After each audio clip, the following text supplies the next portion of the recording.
അന്ത്യപ്രവാചകനായ മുഹമ്മദ് നബിയുടെ 1489ാമത് ജന്മദിനത്തോടനുബന്ധിച്ച് പള്ളിമുക്ക് പൗരാവലിയുടെ നേതൃത്വത്തിൽ നബിദിനം ആഘോഷിച്ചു.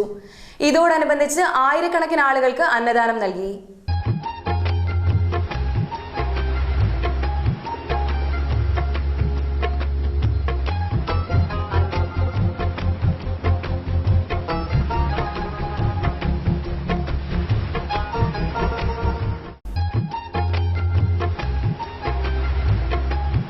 പ്രവാചകനായ മുഹമ്മദ് നബിയുടെ 1489ാമത് ജന്മദിനം കൊല്ലം പള്ളിമുക്ക് പൗരാവലിയുടെ നേതൃത്വത്തിൽ വിപുലമായാണ് ആഘോഷിച്ചത്.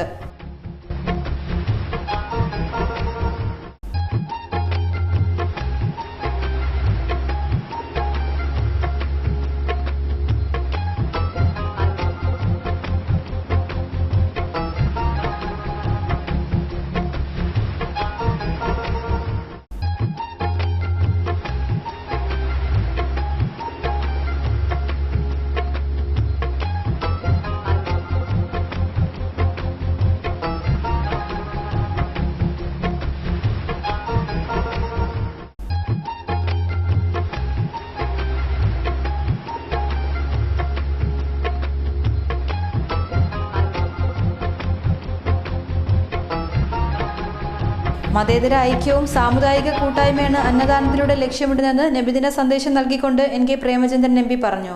നമ്മുടെ നാടിന്റെ സമാധാനവും സൗഹൃദവും സാഹോദര്യവും ഐക്യവും എല്ലാം നിലനിർത്തി മുന്നോട്ട് പോകുവാൻ അനുഗ്രഹിക്കണമേ എന്ന ആശംസയും പ്രാർത്ഥനയുമാണ് സത്യത്തിൽ ഇവിടെ ഉയർന്നു കേട്ടത്.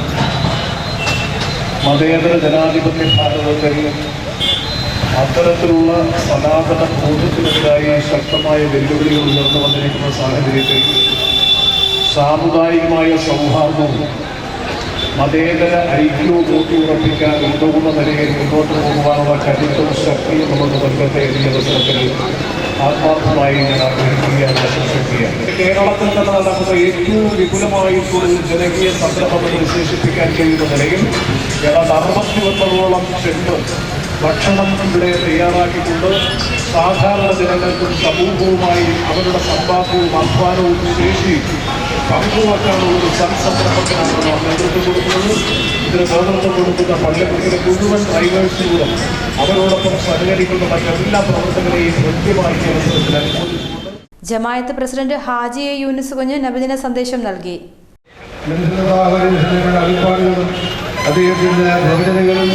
അദ്ദേഹത്തിൻ്റെ നടപടിക്രമങ്ങളും ലോക ജനത ഒന്നായി മനസ്സിലാക്കി സാഹോദര്യത്തോടുകൂടി എല്ലാ മതവിശ്വാസികളും ഒത്തൊരുമിച്ച് പോകേണ്ട ഒരു കാലഘട്ടമാണ്. അതിന് പ്രചോദനം നൽകുന്ന വിധത്തിലാണ് നമ്മുടെ ഇവിടുത്തെ പ്രിയങ്കരായ സുഹൃത്തുക്കൾ, ചെറുപ്പക്കാരായ ആൾക്കാർ കഴിഞ്ഞ എത്രയോ വർഷമായി ഒരുപക്ഷെ എല്ലാവർക്കും മാതൃകാപരമായ രീതിയിൽ ഇവിടെ ഈ നാഷണൽ ഹൈവേയുടെ ഓരത്ത് ഇത്രയേറെ ആൾക്കാർക്ക് ഭക്ഷ്യധാന്യങ്ങൾ ഒരുമിച്ച് വിതരണം ചെയ്യുന്ന ഒരു കാഴ്ച ഇതിനു മുമ്പ് തന്നെ കാണാൻ കഴിയില്ല. ഇപ്പോൾ തന്നെ നമുക്കറിയാം, ഇവിടെ ഇന്ന് 61 ചെമ്പ് ചോറാണ് ഇവിടുത്തെ പാവപ്പെട്ട ആൾക്കാർക്ക് വേണ്ടി വിതരണം ചെയ്യുന്നത്. എത്രയോ ബുദ്ധിമുട്ടി എത്രയോ ലക്ഷക്കണക്കിന് രൂപ നാട്ടുകാരായ സഹോദരങ്ങളിൽ നിന്നും നല്ലവരായ ആൾക്കാരിൽ നിന്നും തിരിച്ചെടുത്തുകൊണ്ടാണ് ഇതിന്റെ സംഘാടകർ ഇത്തരം കാര്യങ്ങൾ. Convener Kalam, Shahu Thangal, Kollam cables managing director A റഹീം തുടങ്ങിയവർ സംബന്ധിച്ചു. അതിന്റെ ന്യൂസ് ഡെസ്ക് കൊല്ലം.